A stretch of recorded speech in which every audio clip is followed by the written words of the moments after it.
Hi, Charles. Thanks for joining me today. Hi, thank you. Were you able to go over the informed consent form that I sent over? Yes. And did you have any questions on it? No. Okay.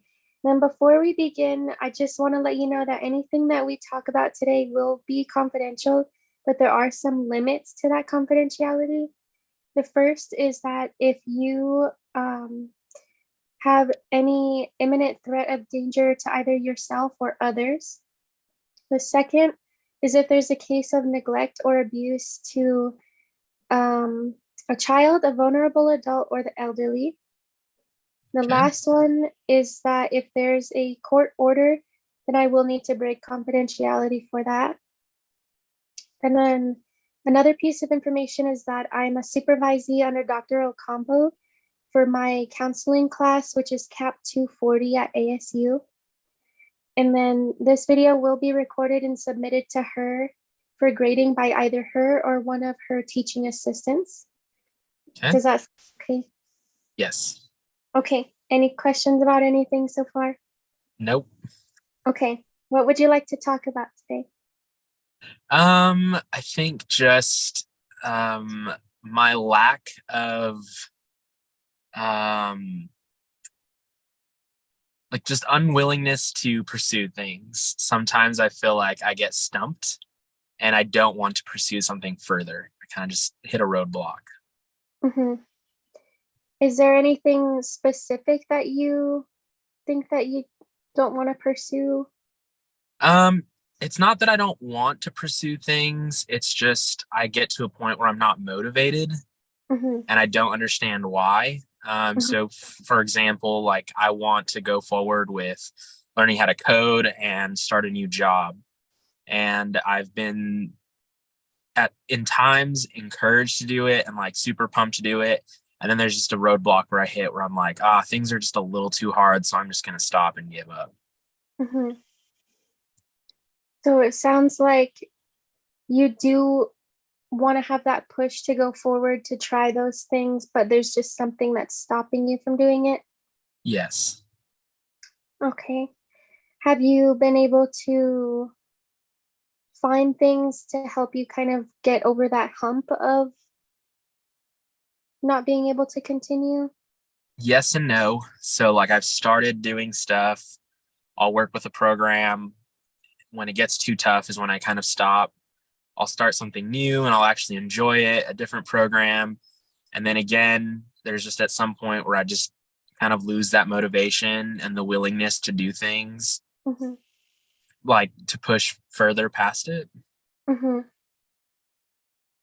Okay. So it's just like kind of figuring out how to continue forward, Yes. just learning and stick with it. Yeah. And how do you think you might be able to like continue on learning these things? Maybe if I had like a mentor, someone who was pushing me to challenge myself Hmm. and keep me accountable. Hmm. So it sounds like accountability it plays a big part in keeping that motivation. Yeah, I know it would make me feel obligated and tied in to having to complete something just Hmm. because I know someone else is looking out for me and I don't want to let them down. So it would definitely be in my mind to keep going. Okay. Yeah. So just having that other person there to just kind of um, help keep you motivated, talking with you about it, and just keeping you accountable. Yeah. Okay. Do you have anyone in your life currently that kind of acts as a mentor, maybe as far as like church, anything like that? Not necessarily. Hmm. I did have a mentor with coding Hmm. and I kind of just stopped reaching out to them when I had stopped previously. Okay. And part of me wanted to go back and talk to them again, but I've just been when I was super motivated and doing really well in my program, I was super excited to share with him, like, hey, I'm Hmm. number one in my class. And well then I went on a trip and I kind of stopped coding, and I just haven't gotten like completely back into it. And I didn't want to message him and get his hopes up and then let him down again. I don't even know for a fact that I've let him down, but that's just what I feel because he was rooting for me every day and then I kind of stopped. Right. That So makes sense. yeah, definitely. So it's just kind of wanting that person to help you like be accountable for learning, but also not wanting to let them down and in case you do want to stop or pursue something else. Right. And I don't want to like consume their time if they could be, pouring into someone else Hmm. and like pouring into someone else rather than pouring into me if I'm just not going to stay committed. If that, Right, yeah, yeah, right. So it sounds like just finding that motivation and making sure that you do feel like you're committed to learning and just stay active with it. yeah, yeah. That's the biggest thing because I enjoy it. Mhm. So I Right, find joy and happiness in it. It's just the ability to keep going. right. Okay. So, um, in your life, other than like um, figuring out what you want to do as far as coding, do you find motivation like elsewhere in your life that kind of helps you to move forward? A bit. Hmm. I'd say motivation in general is something that I don't carry strongly, Okay. but I will say, so I do a lot of photography, and Okay. when it comes to growing to a larger scale, I've kind of lost the motivation to do that, but I'm happy where I'm at. Hmm. Um, but there are parts of it where it's like, yeah, I could do a lot better. And other parts where I'm like, oh, great. Like I get to edit today. I get to go do a bunch of shoots. And that pushes me to be motivated because like I have to do it. Hmm. Um, but there's another part of it where it's like, I would love to grow to a larger scale, but I'm not willing to do it. Okay. So it sounds like with your photography, there's certain aspects of the job that you really like, but other parts where it's just not something that you find motivation in. Right. Like doing what I do as a photographer is great. Hmm. Pushing to be a larger scale is not Hmm. as easy. Right. Uh, it's always tough too because I see people around me growing really fast. People I went to high school with have their own businesses and they're doing great for themselves. And I'm like, how do I get to that scale? And I'm like, well, I gotta do something. But I'm Right. almost content where I'm at, and I don't know how to get past being content. Okay. Yeah. So just you like what you're doing. It sounds like you're good at it, but it's just kind of growing beyond where you're at right now. Yes. Yeah. And do you feel like there's any kind of overlap between doing the photography and coding, as far as, Like putting them together. yeah, or like being able to take skills that you've learned from photography and adding it to your coding skills? Probably have to think on that more, but I'm Hmm. sure that there are some aspects that could compare. Hmm. Right. So it sounds like with kind of both things that you're trying to um, just really find the motivation and find that um, accountability to just keep advancing and keep getting better with both skills. Yes. Right. Okay. And you mentioned earlier that finding a mentor is really what you think would help advance.